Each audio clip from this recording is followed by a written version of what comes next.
It's a very special day at Blue White Illustrated, not just because it's game day. Penn State plays Purdue tonight. We're going to be getting into a breakdown of the Penn State Nittany Lions, but it's a very special day at Blue White Illustrated. I'm going to save that for just 1 minute. Let's get to the BWI Daily Edition.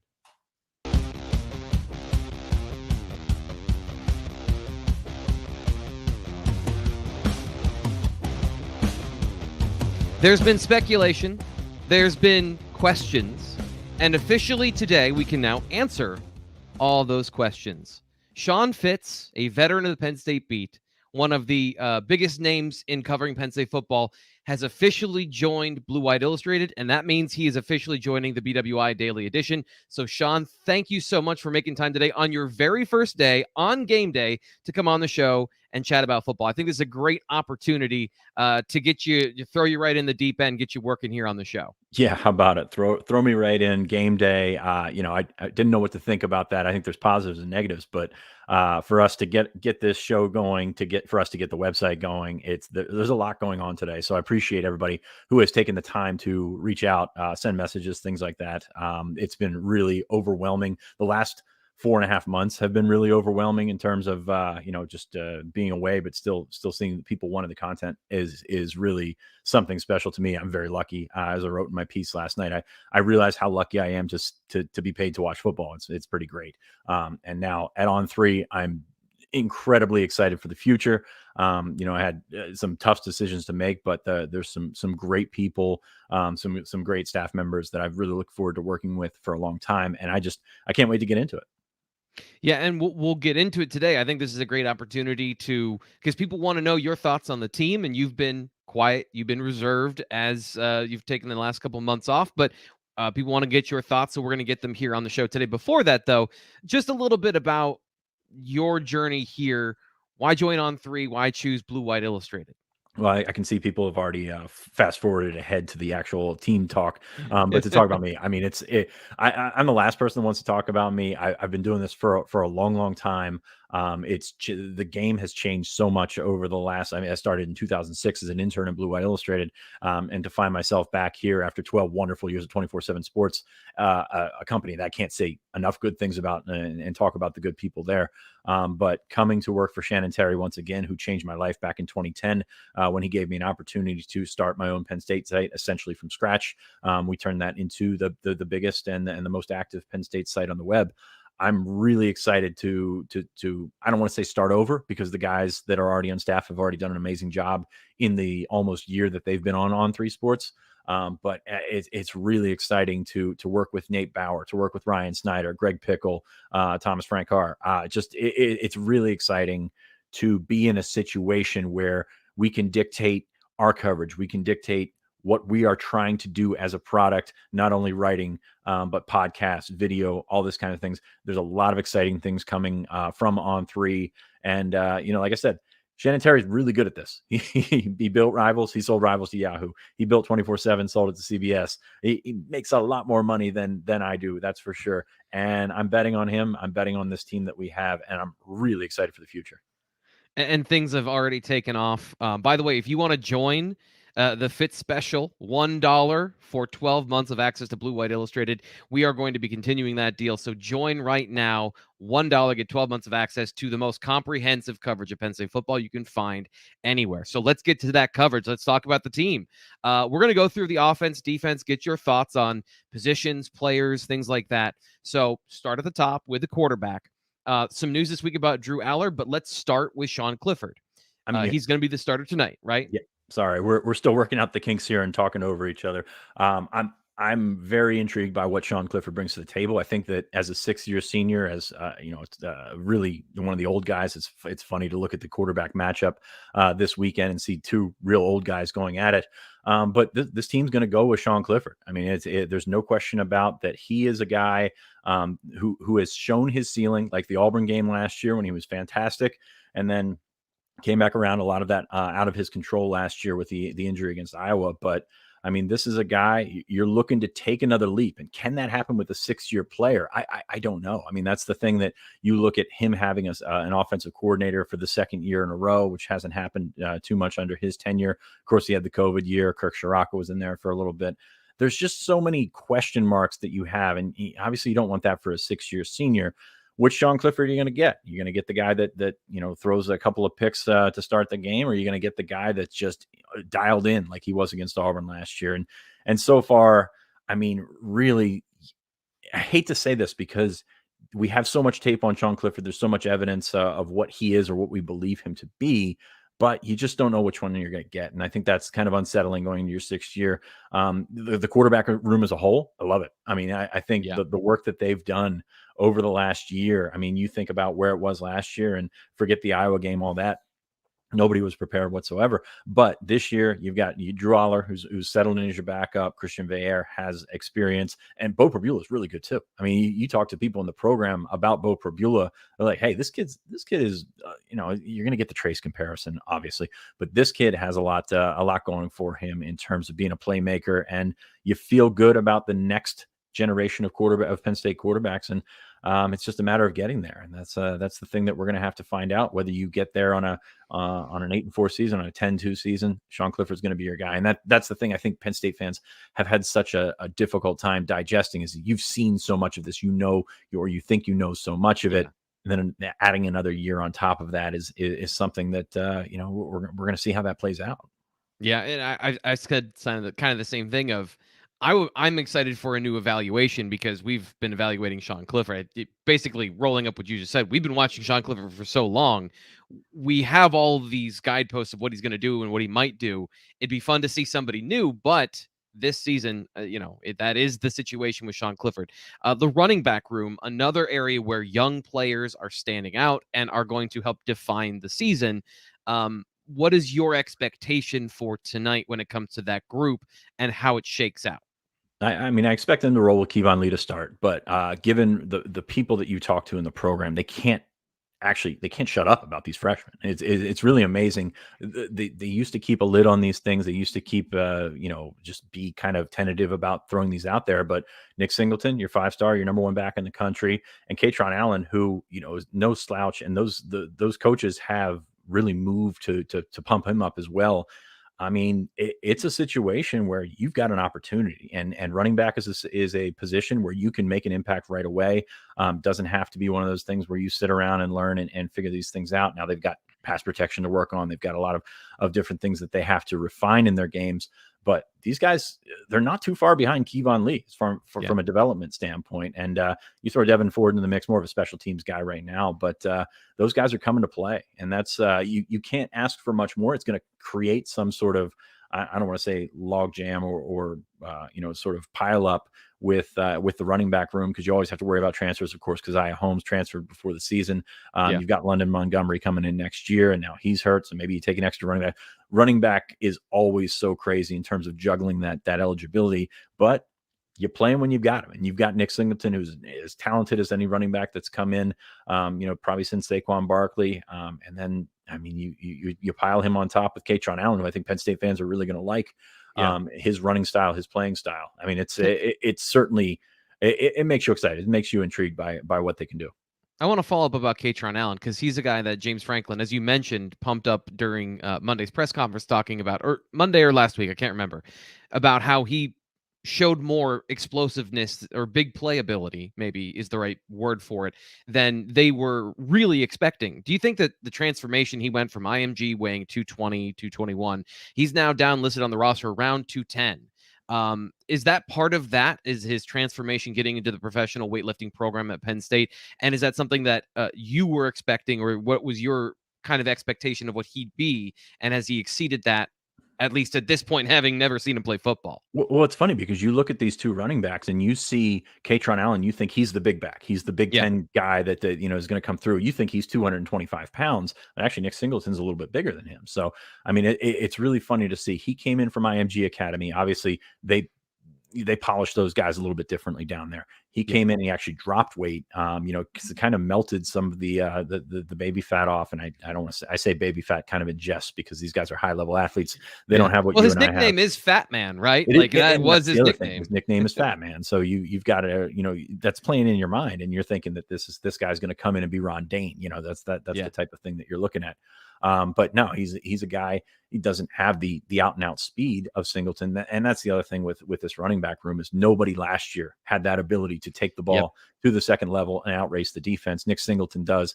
Katron Allen remains to be seen whether or not that will happen, and you could probably say the same about Kevon Lee, who kind of had a different style of running in his second year than he did in his first year. And I keep going back to Kevon Lee. There's a certain naivety about freshman running backs. You give them the ball, you make them go make the most of it. We saw that from Kevon Lee as a freshman. We did not see that last year as he tried to dance, he tried to go side to side. So you're hoping, if you're a Penn State coach, that these young kids are a little bit, maybe behind of where they should be in their thought process and cutting it in, back inside, and they can just go. And that's the intriguing part to me is when Nick Singleton just goes, it's really hard to catch him. So I'm excited to see a little bit more in the run game. Of course, that running game is going to be so tied to that offensive line room and whether or not those guys can take the step that I think Penn State feels like they can, but they've downplayed that so much this offseason. And I think that's honestly the right call given the recent body of work. So let's go to the offensive line then. Let's skip ahead. We'll get back to some of the skill positions, go to that offensive line, and then just, is this the year? I know James Franklin is downplaying it, like you said, but your assessment of the players that we presume to start, what do you think of this group? I'm not doing it. I'm not doing the offensive line is going to be a strength this year because we haven't said that the last couple of years, but people still hear that. That's the amazing thing is that you just come back to it because that's what you want. You want this to be the 94 offensive line. You want it to move people. Number one, college football, there's not a ton of great offensive lines out there. That's the thing. You're blocking a different species of defensive lineman now than you used to do. So, you're basically getting in the way of people.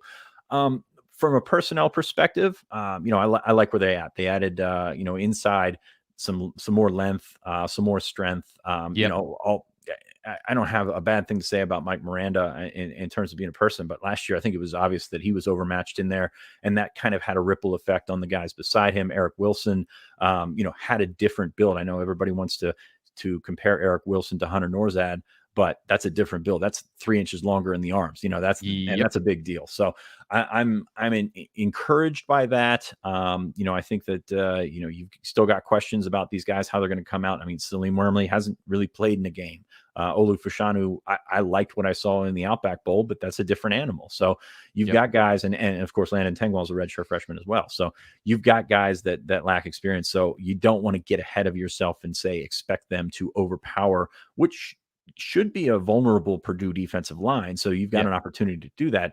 But those guys got to get on the same page. And as we said, the body of work recently gives you doubt. The body of work, keeps you from being all that encouraged. But if they can put it together, on paper, they should be better. They've got better length. They've got better athleticism. Olu Fashanu, I think, probably puts a little bit more into it than Rasheed Walker did last year. And congratulations to Rasheed for making the Packers. But you could see that as the season went on. I'm a little, I'm apprehensive about Caden Wallace. I mean, he showed last year. Sometimes there's flashes of talent. Sometimes there's been beat, or he was beat, and that's the big question mark that you have on the right side of that offensive line. So on paper, should be better, but until we see it, and it's kind of with the Sean Clifford thing, it's kind of how you judge Penn State football right now. Until you see it, there's not much you can say about this offensive line. That's the 8-4 to 10-2 window everyone's debating about. Is this a team that's going to be able to reach the ceiling of some of their positional strengths? With that offensive line. One of the ways that I've kind of framed it is you might have higher highs this year, but with some young players, you might have some of those mental mistakes where before they were physical mistakes where a guy couldn't physically get to a block. So I think that's a really good way to frame that, as far as we don't really know. And that's where we are with that. The receivers, getting back to that group, is there a number one here, and does that matter? First, it doesn't matter. I mean, you've got an opportunity to. Honestly, do you want a true number one, where everyone's going to pay attention to KJ Hamler, everyone's going to pay attention to Jahan Dotson, and those guys can step above and make those plays.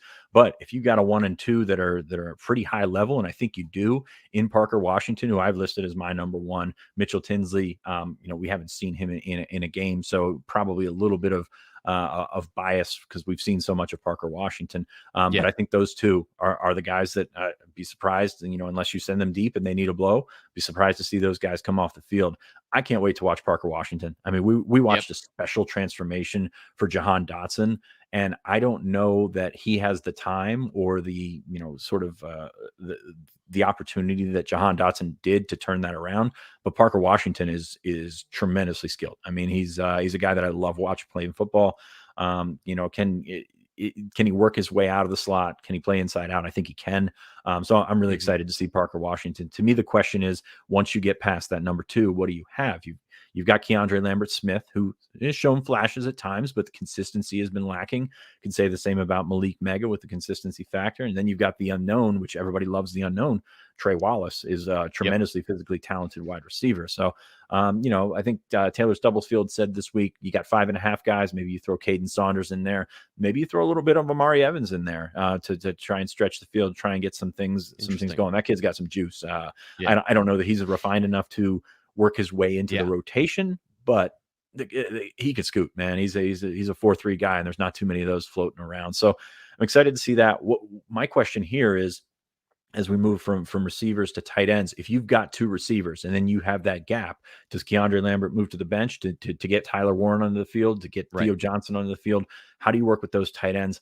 Was kind of barking all last year. Mike Yurcich underutilized his tight ends. And, in his defense, those tight ends also, underperformed. I don't think there's any question about it.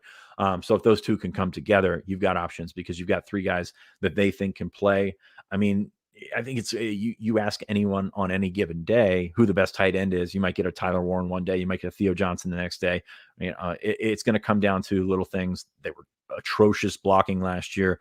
So hopefully they can move that along. And if you've got 2 tight ends that can line up as flex guys, they can line up in the slot, they can line up as an H-back, a fullback, whatever, gives your offense so much versatility and gives Sean Clifford the opportunity to get that dump off, to get things going. And, hopefully those guys can rebound, because the last year was not pretty. And after all the hype especially from the coaching staff last year, they really under-delivered. So I think the staff has kind of strayed away from that a little bit this off season, and hopefully that's the right call. Yeah, and it changes the math for the defense as well, where you have to make some personnel decisions. And if you are in the wrong package with 2 tight ends on the field, whatever way that goes, you can I think that's the real value of having a guy that can block as well and as catch, as well as a guy that could be a high-end tight end. Right. One quick question, and then we'll get to the defense. Is Tyler Warren, has he impressed you as much as he's impressed me this offseason in terms of showing up at every single function and being a name that everyone's talking about? What are your expectations for him specifically this year? I have many questions about Tyler Warren, all of them good. I mean, this kid is a talented guy. If you stand beside him, you don't realize how big, absolutely huge this kid is. And he's made that transition from quarterback, and he's done a pretty good job. But that's a guy that you can use. Hopefully he throws it a little better than he did in the Illinois game if they go that route. But he's just a guy that you can put anywhere on the field, and if his blocking continues to come along, I think that's probably your guy. And I love Theo Johnson. I think Theo Johnson's a talented guy. But if you look at the potential to help your offense the most, Tyler Warren might be that guy. So I don't have an answer there. He catches a lot of things. I think the thing to go back to, people latch on to some of the nice catches and the nice plays he made last year. He only had a couple of them. So I think that production has to come. Part of that comes from Mike Yurcich. Part of that comes from Sean Clifford, trusting those guys. And hopefully you're in a situation where you've got a good enough offensive line and a good enough running attack where you're not seeing him taking wildcat snaps and trying to jump over the line for the touchdown. So hopefully that running game can open things up for guys like Warren as well. Yeah. And I think it was 9 total targets last season. So we're all working on the Sasquatch formula of you saw it once or twice, but do you know what you really saw at that point? We'll get to the defense here in just 1 second. First off, have you been looking for a reliable source of Penn State football tickets? We're here in the season, so you need to make a plan.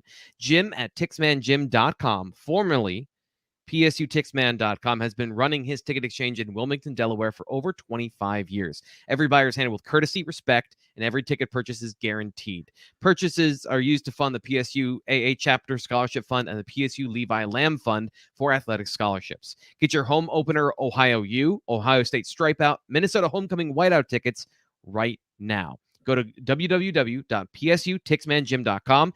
Email Jim at tixmanjim@gmail.com or call 302-521-8380. And you can see on the screen, if you're watching here on YouTube, tixmanjim.com is where you go to get your Penn State football tickets. We are just days away now from home opener, Ohio U, not just season opener. So get your tickets. And let's get to the defense, Sean. Want to get to some of these players on this side of the ball. Defensive line, we're going to take them as a group. Fascinating group of a lot of players, a lot of names.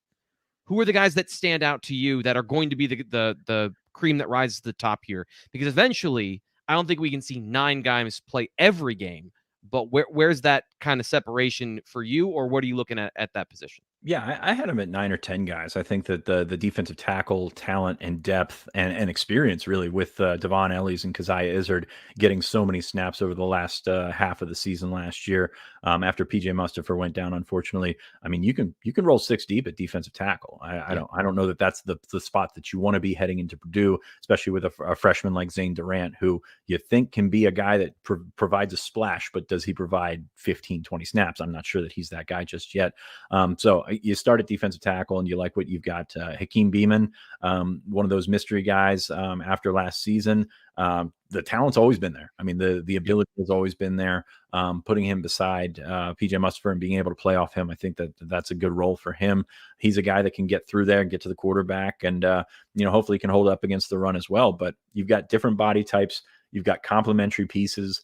You can mix and match, and really, like I said, you go 6 deep, and even 7. You get to Fatorma Mulba, who's a guy that they've used in goal line before. So defensive tackle feeling pretty good about, and Tyler Elston's probably got to feel pretty good about that as well.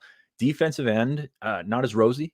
You look at what they're bringing back this year, and I keep saying this to myself, and I don't think I've said it on the broadcast yet. You've got guys, you've got Clifford, you've got John Sutherland, you've got Nick Tartburton as guys that you know what you're going to get, or you think you know what you're going to get. And Tarburton, you keep going back to it.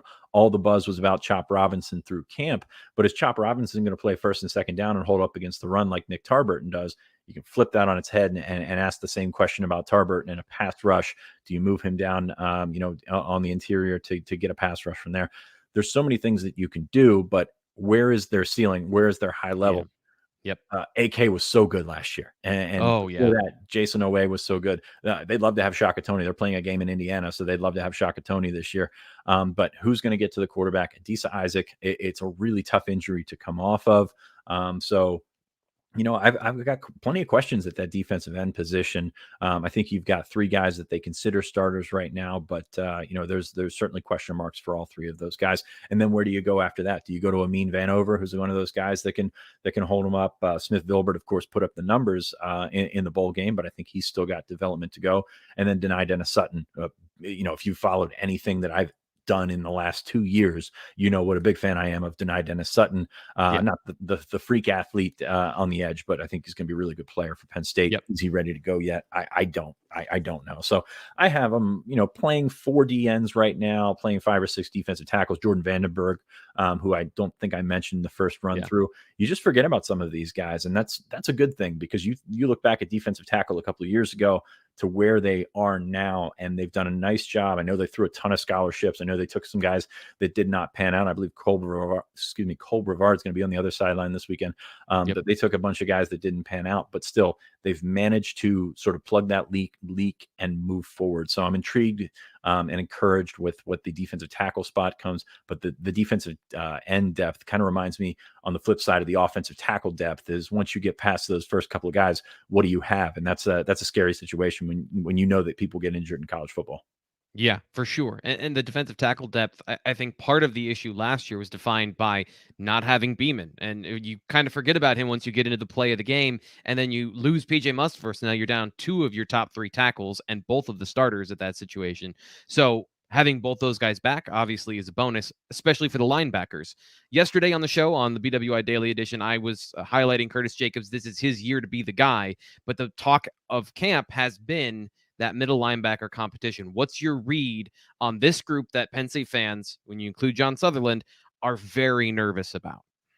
I think it's fair to be nervous. I mean, you look at what they've got in terms of experience there, and Sutherland's moving over from safety, and he's played some of that position before out of necessity. But you still have plenty of questions, not only about the depth of that position, but the talent of Yeah. that position, because you've seen so much of Sutherland. You think you know what you're getting.